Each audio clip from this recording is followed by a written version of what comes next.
Hello दोस्त, मैं RJ Brajesh. आपका स्वागत है आपके अपने चैनल आरजे ब्रजेश पे।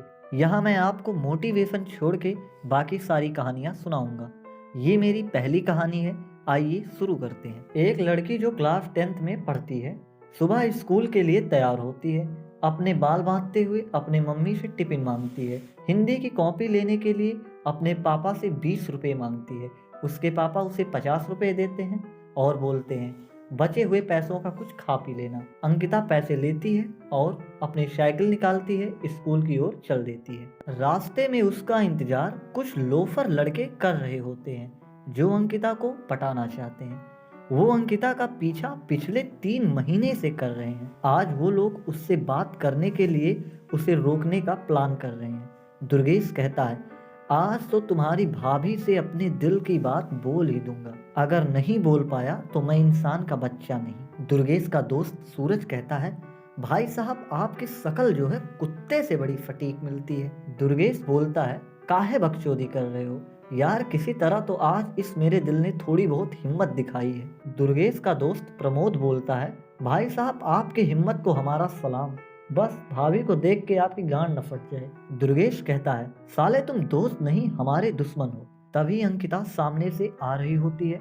सूरज देखता है और बोलता है, भाई साहब भाभी तो आज बवाल लग रही है। प्रमोद बोलता है, ऐसा लग रहा है जैसे चांद धरती पे उतर आया हो। और दुर्गेश अंकिता को देखता ही रहता है और उसके ख्यालों में खो जाता है। सूरज दुर्गेश को मारता है और बोलता है, भैया भौजाई जा चुकी हैं, कृपया उनकी यादों से बाहर निकल आएं। प्रमोद खिंचाई करते हुए दुर्गेश से बोलता है, दुर्गेश भाई आप दिल से कैसे भी हो मगर शकल से एकदम चूतिया हो। फिर वहाँ से वो तीनों दोस्त अपने घर चले जाते हैं और अंकिता साइकिल चलाते हुए जा रही है। चेहरे पे हल्की मुस्कुराहट, कोई मधुर सा गीत गुनगुनाते हुए अपनी मस्ती में मस्त। तभी उसके सामने उसका दूसरा आशिक हिमेश दिखाई देता है। अंकिता मुस्कुराते हुए उसे इग्नोर करती है।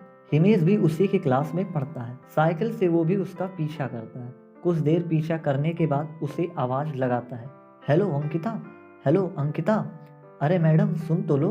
मगर अंकिता उसे मुस्कुराते हुए इग्नोर करती है। हिमेश बेचारा इश्क का मारा बेसहारा उसका पीछा करता है और फिर आवाज लगाता है, सुन तो लो यार अंकिता, हम तुम्हारे दुश्मन थोड़ी हैं। तभी अंकिता की साइकिल पंचर हो जाती है। अंकिता धीरे से साइकिल से उतरती है। हिमेश भी पीछे रुक जाता है। हिमेश अंकिता को देखता ही रहता है। तभी अंकिता बोलती है, तुमने साइकिल पंचर कर दी हमारी। हिमेश हिचकिचाते हुए बोलता है, मैंने क्या किया है यार। अंकिता बोलती है, तुमने ही पीछे से कुछ किया है। हिमेश चुपचाप सुन लेता है। अंकिता पैदल ही अपनी साइकिल लेके आगे बढ़ती है। हिमेश भी पैदल होके उसके पीछे चलता है। कुछ देर आगे चलने के बाद अंकिता बोलती है, क्या हुआ, कुछ बोल ही नहीं रहे हो तुम। हिमेश कहता है, एक बात कहनी थी आपसे।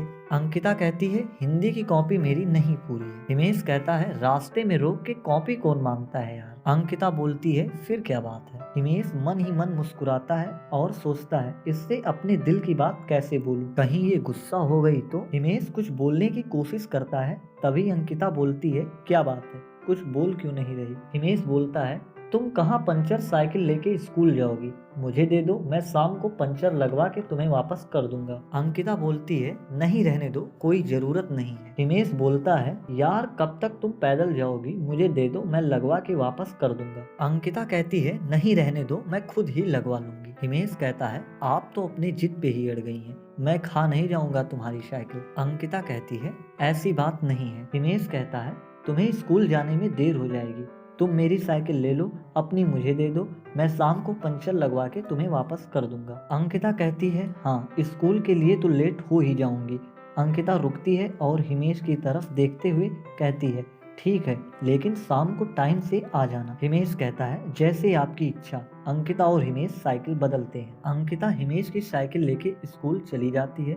हिमेश ख्वाबों में उलझा हुआ पंचर लगवाने के लिए निकल जाता है। शाम को हिमेश अंकिता के साइकिल में पंचर लगवा के उसे वापस करने के लिए उसी जगह खड़ा रहता है और मन ही मन सोचता है, कैसे अपने दिल की बात उसे बताई जाए। चेहरे पे हल्की मुस्कान बनाए अपने महबूबा का इंतजार कर रहा होता है और उसी के सामने स्कूल से घर जाने वाली सारे लड़के लड़कियां निकल जाते हैं, लेकिन उसे कहीं अंकिता दिखाई नहीं देती है। हिमेश थोड़ा घबराता है, मोबाइल में टाइम देखता है और उसका इंतजार करता है। अपने दिमाग में ख्याल लाता है जैसे अंकिता आएगी वो उसका हाथ पकड़ लेगा। हिमेश मुस्कुराता है और सामने देखता है, तभी अंकिता सामने आ रही होती है। हिमेश उसकी तरफ देखता ही रहता है और अंकिता उसके पास आ जाती है। हिमेश घबराया रहता है, अंकिता आती है और अपनी साइकिल लेती है। हिमेश उसे बस देखता रहता है। अंकिता साइकिल लेके जाने लगती है, तभी हिमेश कहता है, हम बहुत प्यार करते हैं आपसे। अंकिता ठीक से सुन नहीं पाती है और पीछे मुड़ के थैंक यू बोलती है और अंकिता फिर आगे निकल जाती है।